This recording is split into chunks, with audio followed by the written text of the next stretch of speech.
ज्योतिष विद्या मानती है कि इंसान के 7 जन्म होते हैं। जब तक आपके कर्म खत्म नहीं होते तब तक आपको जन्म लेना ही पड़ता है। जो महामृत्युंजय मंत्र है वो बहुत ही पावरफुल बहुत मंत्र है। पावरफुल है कि आदमी हॉस्पिटल में डेथ बेड से भी उठकर आ जाता है। तंत्र विद्या तो ऐसी है, अगर आपकी किस्मत में 40% भी ऊपर वाले ने लिखा है तो वो आपका 100% काम हो सकता है, पर वो बहुत खतरनाक चीज़ है। एक इंसान ही है जो अग्नि भी जला सकता है, पानी भी डाल सकता है, सब कुछ कर सकता है। इसीलिए मानस जन्म जो है वो सबसे उत्तम माना गया है। यहाँ से आप राइज कर कर देवता से भी ऊपर जा सकते हो।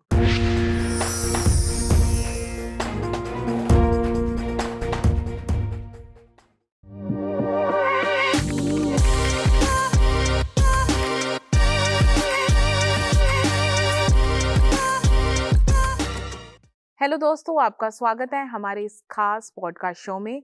आज हमारे साथ बातचीत करने के लिए हमारे स्टूडियो में खास करके आए हैं विख्यात ज्योतिषाचार्य। साथ ही साथ वो एक पामिस्ट भी है, हाथ भी देखते हैं।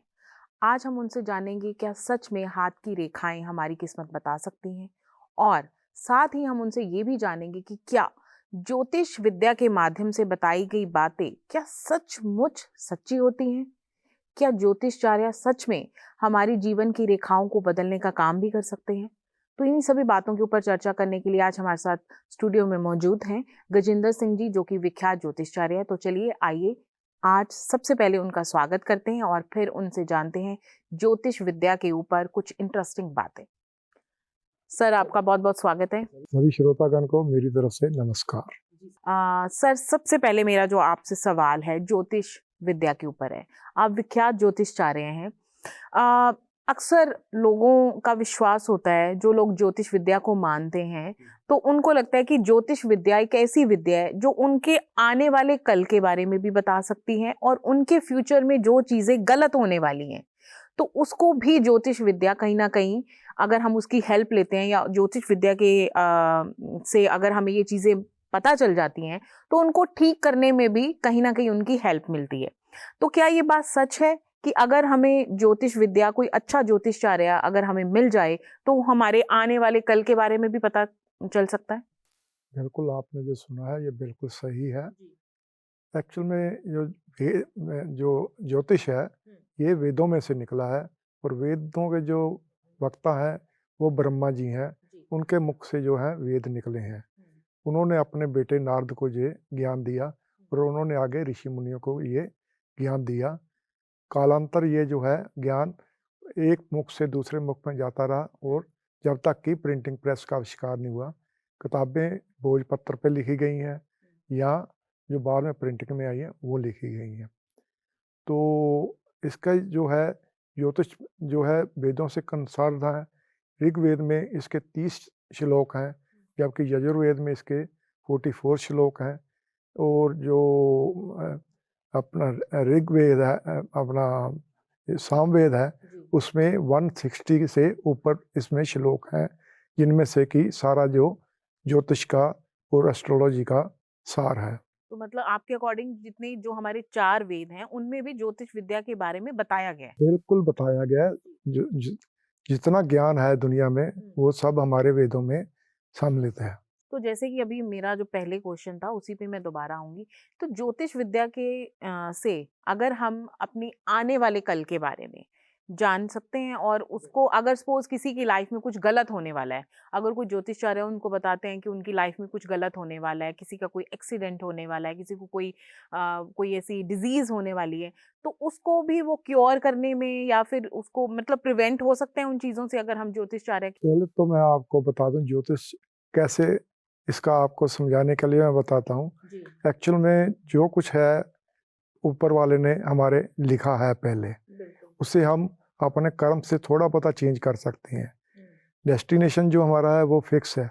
हम चाहे जिग-जैग से जाएं या स्ट्रेट पे जाएं, पहुंचना हमें अपने डेस्टिनेशन पे ही है जो उसने फिक्स किया है। और जो हस्तरेखा है वो कहते हैं जब बच्चा पैदा होता है तभी हस्तरेखा होती है, ऐसी बात नहीं है नहीं होती। तो कैसे होती है?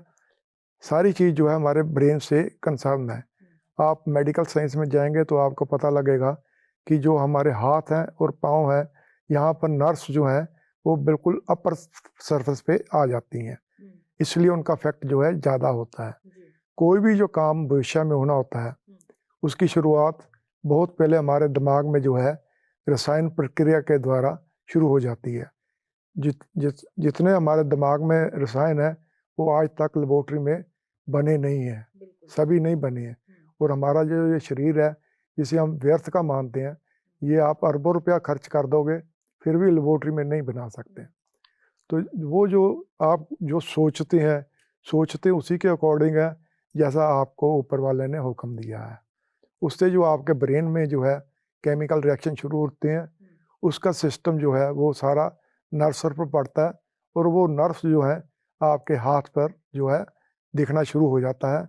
तो वहीं से ही हम लोग जो है उसे पढ़ते हैं कि आने वाला फ्यूचर क्या है, क्योंकि जो रिएक्शन शुरू होता है उसका असर कुछ साल बाद होता है और हाथ की रेखाएं जो है वो चेंज होती रहती। तो आपके कहने का मतलब ये है कि हम अपने हाथ की रेखाएं भी अपनी सोच और अपने कर्मों से बनाते हैं। आप कुछ हद तक जो है बदल सकते हैं। जी। नहीं, बदल सकते हैं अगर हम उस मतलब कर्म करना जरूरी है। जी, तो ज्योतिष विद्या कहीं न कहीं हेल्पफुल है हमारे हेल्प लिए। करती है, क्योंकि ज्योतिष में जो है उसमें जो है आपको उपाय बताए जाते हैं। उसमें 3 तरह के उपाय होते हैं। सबसे पहला है जो यंत्र है। यंत्र एक तरह से मैथमेटिकल इक्वेशंस ही है जो आप चार्ट बनाकर उसमें नंबर भर देते हैं। वो नंबर जो है मैजिक नंबर है जिनका कि आपके ऊपर असर होता है। वो आप गले में डालते हैं तो उसका जो है एक तरह से उसमें से रेडिएशन टाइप निकलती है। नंबर की जो है अपना जो एक नेचुरल पैथी है वो असर करती है। उससे आपके ब्रेन के ऊपर असर होता है और आपके नर्व्स जो है उस हिसाब से सोचना शुरू कर देते हैं। आपका नर्व्स पे उसका असर आता है। मतलब आपके कहने का मतलब ये है कि चाहे मंत्र है, चाहे यंत्र है और चाहे तंत्र है, अगर वो किसी सिद्ध व्यक्ति से लिया गया या फिर कोई सिद्ध व्यक्ति अगर हमें वो करके देता तो डेफिनेटली वो आपके शरीर के पक्का ऊपर, काम करता है। आपके सोच के ऊपर काम करता है। बिल्कुल काम करता है। और जी। जो सबसे सिंपल जो है वो यंत्र है, वो आम जो है वो भी बना देते हैं। उसके बाद जो है सबसे बढ़िया जिसे मैं समझता हूँ वो मंत्र है, जिसे कि आपको आप जाप करना होता है, ना कि किसी पंडित से कराना होता है। अगर आप अपने आप जाप करोगे तो उसका इफेक्ट जो है कई गुना बढ़ जाता है। और तीसरा जो है तंत्र है। तंत्र जो है वो जो है एक तरह से अघोरी विद्या है, जिसे आप तभी करें जो आपको बहुत ही ज़रूरी हो, क्योंकि उसका साइड इफ़ेक्ट भी ज़रूर होता है। तो तंत्र विद्या तो ऐसी है, अगर आपकी किस्मत में 40% भी ऊपर वाले ने लिखा है तो वो आपका 100% काम हो सकता है, पर वो बहुत खतरनाक चीज़ है। तो सर जैसे चलो अब हम तंत्र के ऊपर ही अगर मैं आपसे बात करूं, तो अगर जैसे हम पढ़ते हैं, हम बच्चे होते हैं जब हमारे माँ बाप या फिर हमारी जितनी भी धार्मिक किताबें हैं वो हमें यही सिखाती हैं कि अगर हम किसी का गलत करते हैं तो डेफिनेटली आप अपना अच्छा कभी नहीं कर पाओगे, आपका भी गलत किसी न किसी रूप में वो होगा। तो ये जो तंत्र विद्या वाले हम बोल सकते हैं कि ज़रूरी नहीं है कि तंत्र लोग अपना सही कराने के लिए, कई बारी कोई किसी से जेलस करता है, किसी को लगता है कि कोई किसी से आगे क्यों निकल गया, तो ऐसे लोग भी होते हैं जो तंत्र करते हैं, तो उनका नुकसान नहीं होता इससे? वो बहुत बुरी मौत से मरते हैं जो ऐसा किसी के लिए बुरा करते हैं। जो कराता है, जैसे आप मेरे से कराएंगे तो आपका भी बुरा होगा, मेरा तो जो अंत है वो बहुत बुरा होगा अगर मैं गलत करता हूँ। अगर किसी के भले के लिए करता हूँ, जैसे कोई बीमार है तो उसका जैसे आप, और नहीं तो एक है महामृत्युंजय जाप है जो आम लोग जानते हैं, ये कराते हैं। और ये मैंने कई केसेस में देखा है कि आदमी हॉस्पिटल में डेथ बेड से भी उठकर आ जाता है। मतलब यू मीन टू से कि जो महामृत्युंजय मंत्र है वो बहुत ही पावरफुल बहुत मंत्र है। पावरफुल है, बशर्ते कि वो आजकल तो कोई 2 रुपए लेता है, कोई 3 रुपए एक बार मंत्र पढ़ने के, वो लाखों में करना होता है। तो आम आदमी तो अफोर्ड ही नहीं कर सकता। और जो करते हैं वो भी अगर सच्चे दिल से करते हैं तभी असर होता है, नहीं तो। पर सर इसी इसी से रिलेटेड मेरी ये सवाल है, देखो अगर हम मंत्र करते हैं, मंत्र रिलेटेड टू गॉड। ओम का मतलब जो है जी। Welcome to God. Hmm. God के 108 नाम जो है वेदों में गिने गए हैं। उनमें से जो ओम जो है हम हर मंत्र के आगे लगाते हैं, उसका मतलब है जिस देवी देवता का हम मंत्र कह रहे हैं उसे हम वेलकम कर रहे हैं, उसके बाद वो मंत्र बोलते हैं। नहीं, मैं वही बोल रही हूँ कि जितने भी मंत्र हैं वो रिलेटेड टू गॉड, क्योंकि वो हमारी होली बुक्स में है, ठीक है। लेकिन ज्योतिष विद्या और भगवान का जो, अगर हम भगवान और ज्योतिष विद्या, ये 2 चैप्टर है।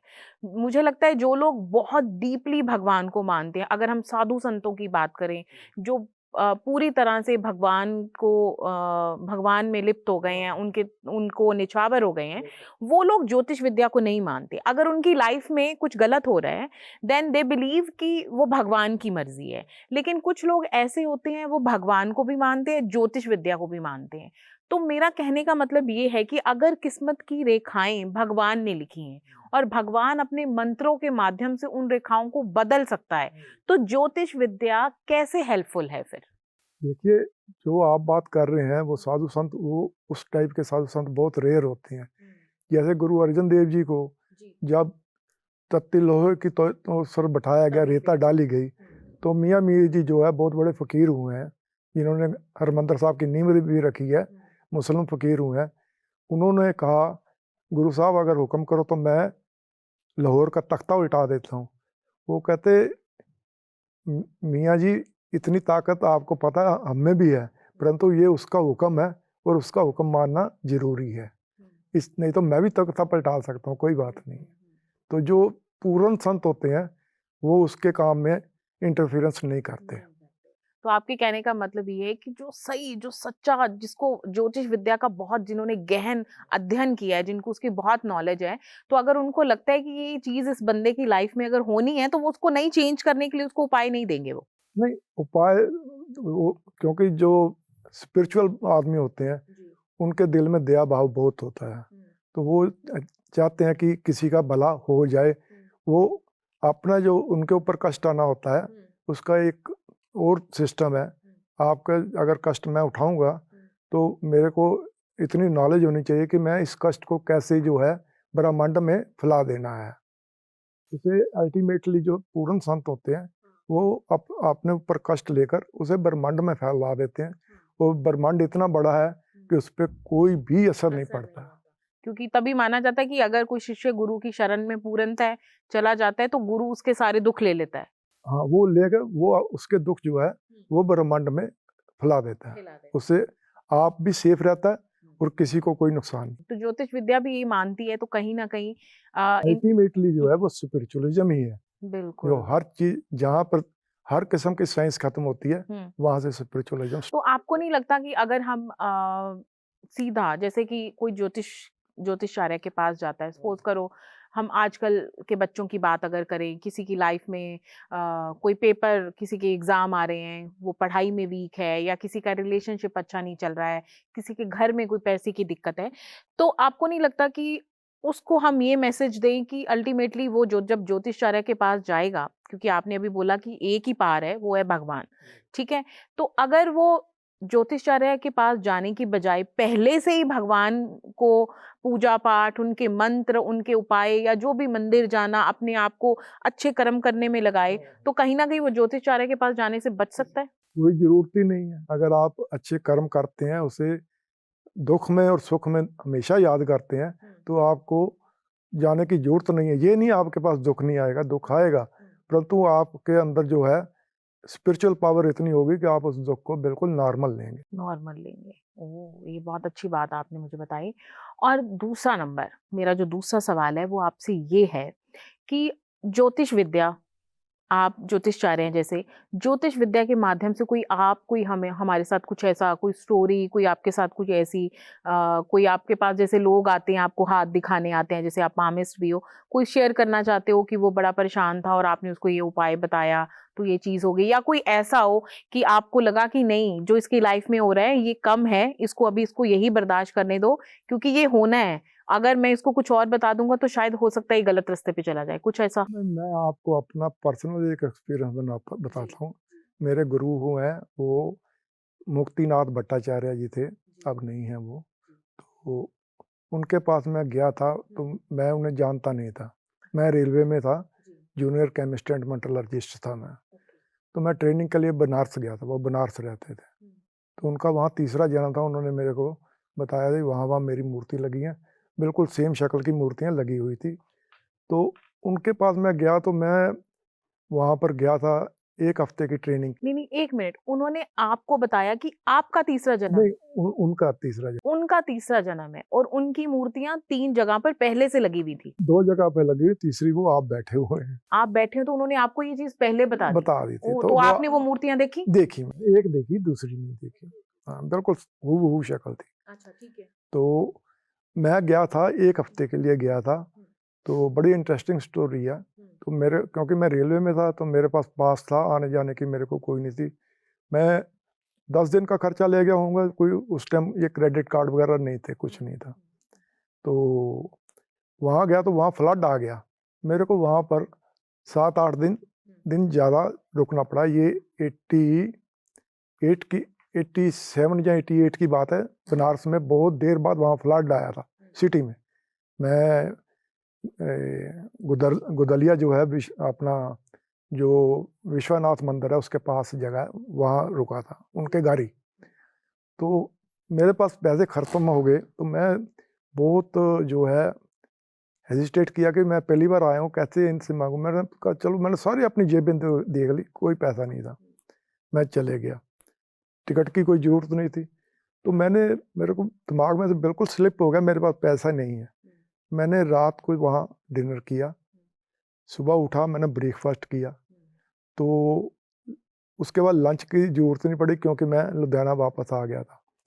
यहाँ पर आकर जब मैंने रिक्शा किया, फिर मेरे दिमाग में आया भी मेरे पास तो पैसे नहीं है। तो मैंने फिर घर आकर घर वालों से पैसे लेके रिक्शा दिया, उस पर रिक्शा ही चलते थे। तो फिर मैं जब दोबारा गया, तो मैंने उन्हें बताया भी मेरे साथ ऐसा हुआ है। उन्होंने कहा इट हैपन्स, ऐसा होता है। जब आप किसी गुरु के पास से जाओगे, तो आपको किसी किस्म की फ़िक्र की ज़रूरत नहीं होती। तो किसी न किसी रूप में आपकी मैंने सारी जेबें देखी थी, पता नहीं कहाँ से पैसे निकलते आ रहे थे, मेरे को नहीं पता। तो ये आपकी ज़िंदगी का बहुत बड़ा मिरेकल है। बहुत बड़ा चमत्कार है जो साक्षात आपके साथ हुआ।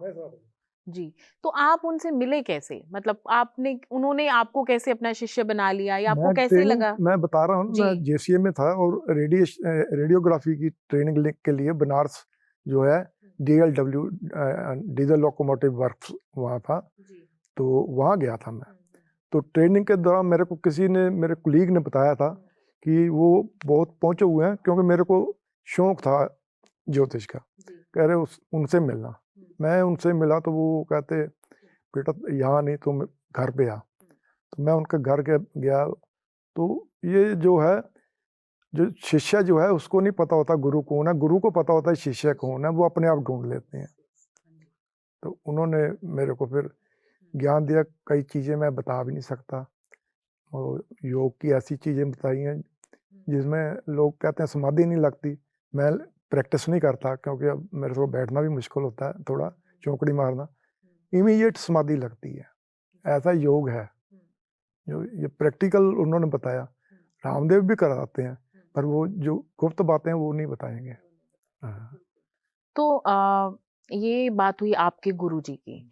तो आपको एक इंसिडेंट आपके साथ मिरेकल ये हुआ कि आपके पास पैसे भी नहीं थे, लेकिन पता नहीं कहाँ से आपकी आते गए, पॉकेट्स में आते पैसे गए, आते आते गए गए। और आप अपनी जर्नी मैं को जो हुए। जर्नी की, मेरे को उस वक्त महसूस भी नहीं हुआ।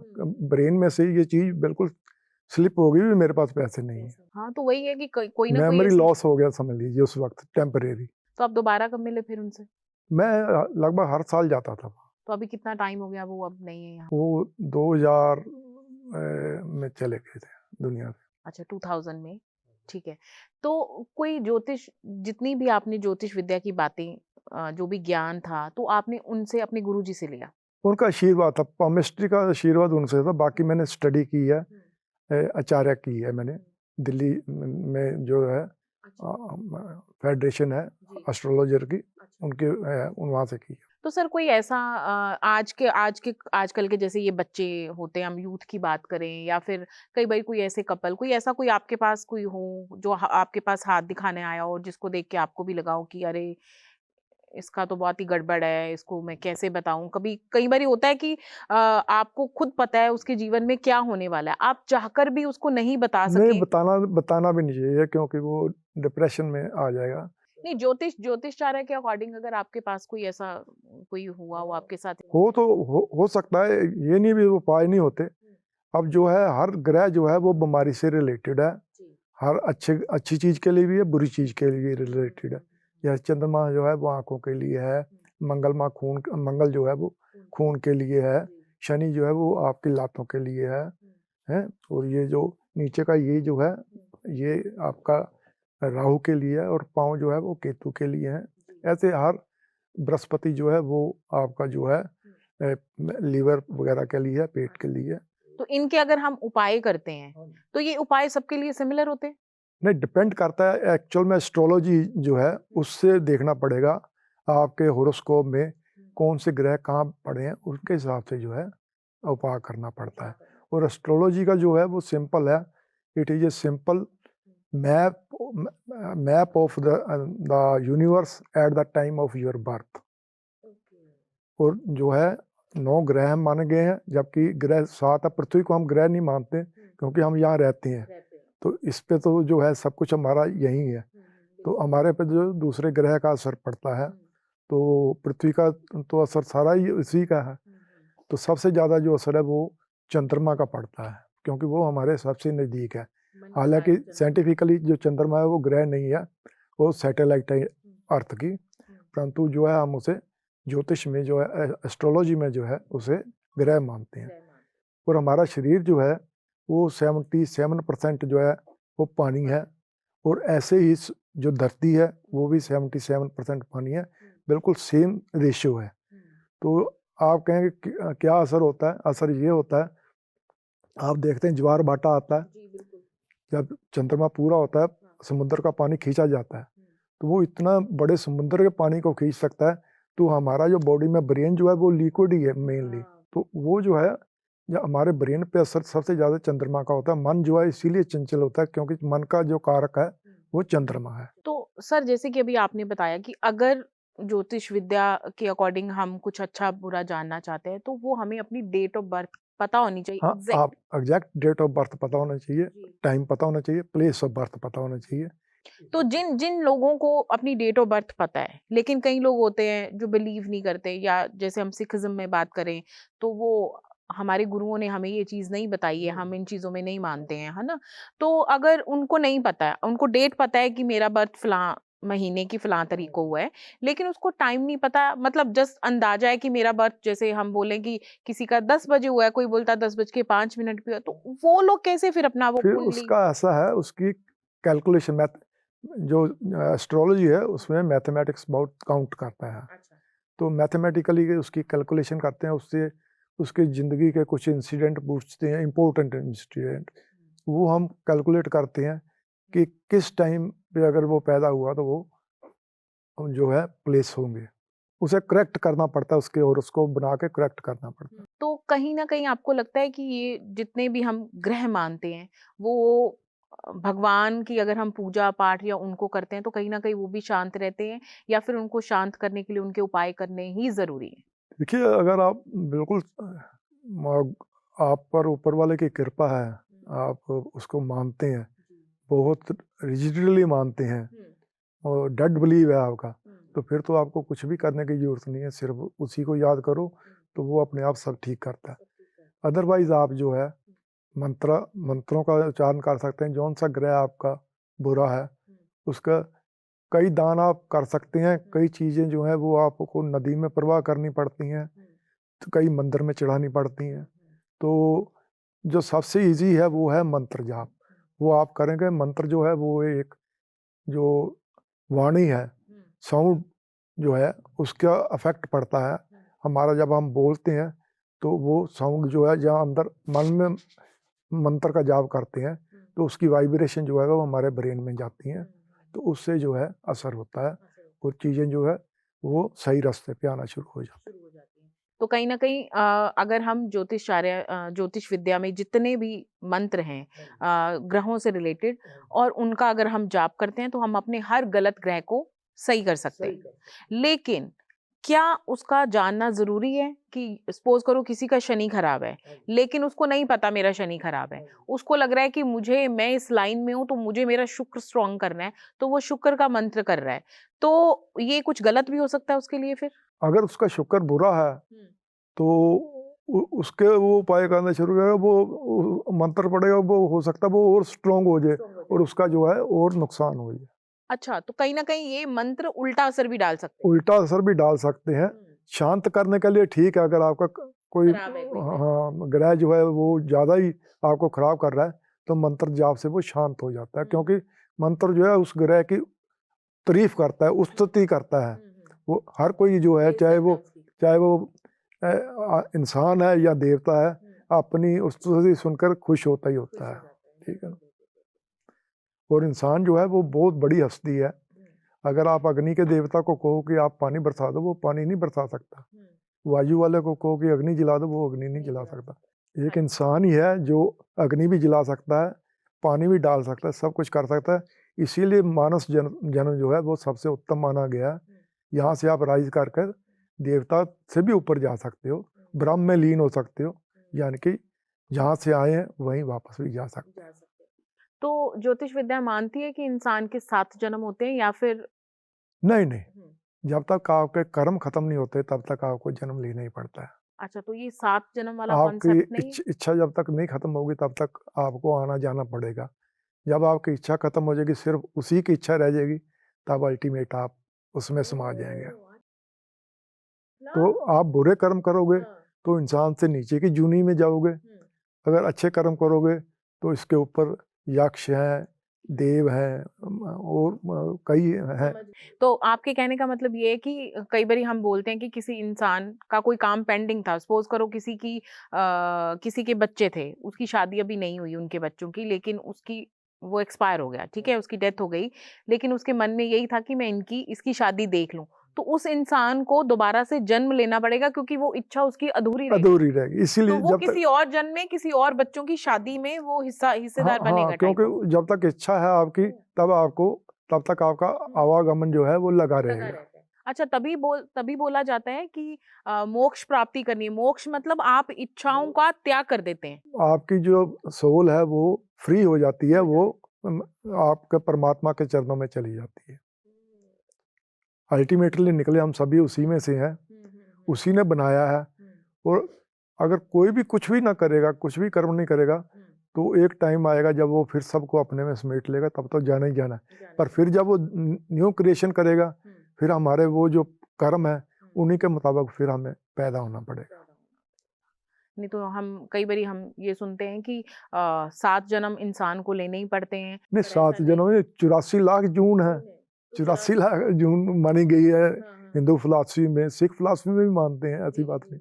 तो कोई ऐसा एक्सपीरियंस आप हमारे साथ शेयर करना चाहते हो कि आप क्योंकि नहीं, मैं अपना एक्सपीरियंस क्या, आप एक्सपीरियंस कर लीजिए। आप दरबार साहब जाइए, मान लीजिए, वहाँ अंदर जाकर आप महसूस करेंगे कि आप टोटली बाहर से कट ऑफ हो गए हैं, टोटली कट ऑफ हो गए हैं। आपका वहाँ बिल्कुल बाहर का विचार नहीं आएगा। नॉर्मल आदमी में ये होता है, जो बहुत मेरे जैसा पापी होगा उसके तो चलो विचार आएंगे, अदरवाइज वहाँ पर जो है, जो बाहर के विचार हैं वो बंद हो जाते हैं। और मैंने कई बारी देखा है कि वहाँ पे जाके कैसी एनर्जी है, वो एनर्जी ऐसे वहाँ पर रोज हजारों लाखों अच्छी रूहें भी आती हैं, बुरी भी आती हैं, अच्छी भी आती हैं, और वहाँ पर प्रार्थना करती हैं, और उसकी वाइब्रेशन जो है वहाँ पर बहुत ज़्यादा है, पॉजिटिव एनर्जी की वाइब्रेशन बहुत ज़्यादा है। कोई भी धार्मिक प्लेस है जो उनसे हिस्टोरिकल है वहाँ पर। हाँ, तो तभी बोला जाता है कि आप चाहे किसी भी धर्म से हो, मंदिर, मस्जिद, गुरुद्वारा, कहीं भी, तभी वो एक नियम मुझे लगता है बनाया गया है कि हमें जाना चाहिए, क्योंकि उसके सराउंडिंग जितने भी लोग हैं उनकी पॉजिटिव वाइब्स 24 घंटे वहाँ पे पाठ पूजा हो रही है, तो वो पॉजिटिव एनर्जी कहीं ना कहीं हमारी बॉडी के अंदर भी आ जाती गुरु है। अर्जन देव जी के टाइम से जो है, गुरु रामदास जी के टाइम से वहाँ पर नित्य जो है वो पूजा होती है, और वहाँ कितनी एनर्जी होगी। और जो हमारे हजारों साल पुराने मंदिर हैं वहाँ पर ही नित्य पूजा होती है, तो वहाँ पर जो है पॉजिटिव एनर्जी जो है वो रहती है। नेगेटिव एनर्जी जो है मंदिर या गुरुद्वारों में रह नहीं सकती, ये नेचर का लॉ है। सर, आज की यूथ को, क्योंकि आज के बच्चे ना फटाफट उनको रिजल्ट चाहिए होता है, उनको लगता है कि अगर मैंने ये चीज़ की है तो उसका रिजल्ट मुझे मिल जाए, तो आज के बच्चों को खास करके कोई आप टिप्स देना चाहते हो? मैं यही कहना चाहूँगा कि हर एक को जो है जितना जल्दी हो वो मेडिटेशन जरूर करना चाहिए रोज, चाहे 10 मिनट करे 15 मिनट करे, तो उससे जो है उसको जो है मेंटल पीस मिलेगी और उसमें जो है ये जो भागा दौड़ की जो है दिमाग पे प्रेशर है वो कम होगा। थैंक यू सो मच, आपने इतनी अच्छी जानकारी आपने हमें नमस्कार। दी। तो आज आपने जाना ज्योतिष विद्या के बारे में, साथ ही साथ हमने बात की हस्तरेखा के बारे में, लेकिन जो इसके पीछे की एनर्जी है वो है भगवान। तो आज हमें ज्योतिषाचार्य जो हमारे साथ बातचीत करने के लिए हमारे साथ स्टूडियो में थे, उन्होंने हमें बताया तो कहीं ना कहीं एक एनर्जी है जो कि भगवान है, जो सारी शक्तियों को चला रहा है, सारे ग्रहों को चला रहा है। तो अगर हम अच्छे कर्म करते हैं, अगर हम लोगों के साथ अच्छा करते हैं, तो हमारी जिंदगी भी अच्छी हो सकती है, हमारी जिंदगी के दुख तकलीफें भी कम हो सकते हैं। हो नहीं सकती, होगी, होगी, पक्का होगी, बिल्कुल यकीनन बिल्कुल। होगी। जी जी। तो आज का हमारा ये एपिसोड यहीं खत्म होता है। मिलेंगे अपने नेक्स्ट एपिसोड में किसी और स्पेशलिस्ट के साथ। तब तक के लिए बाय बाय।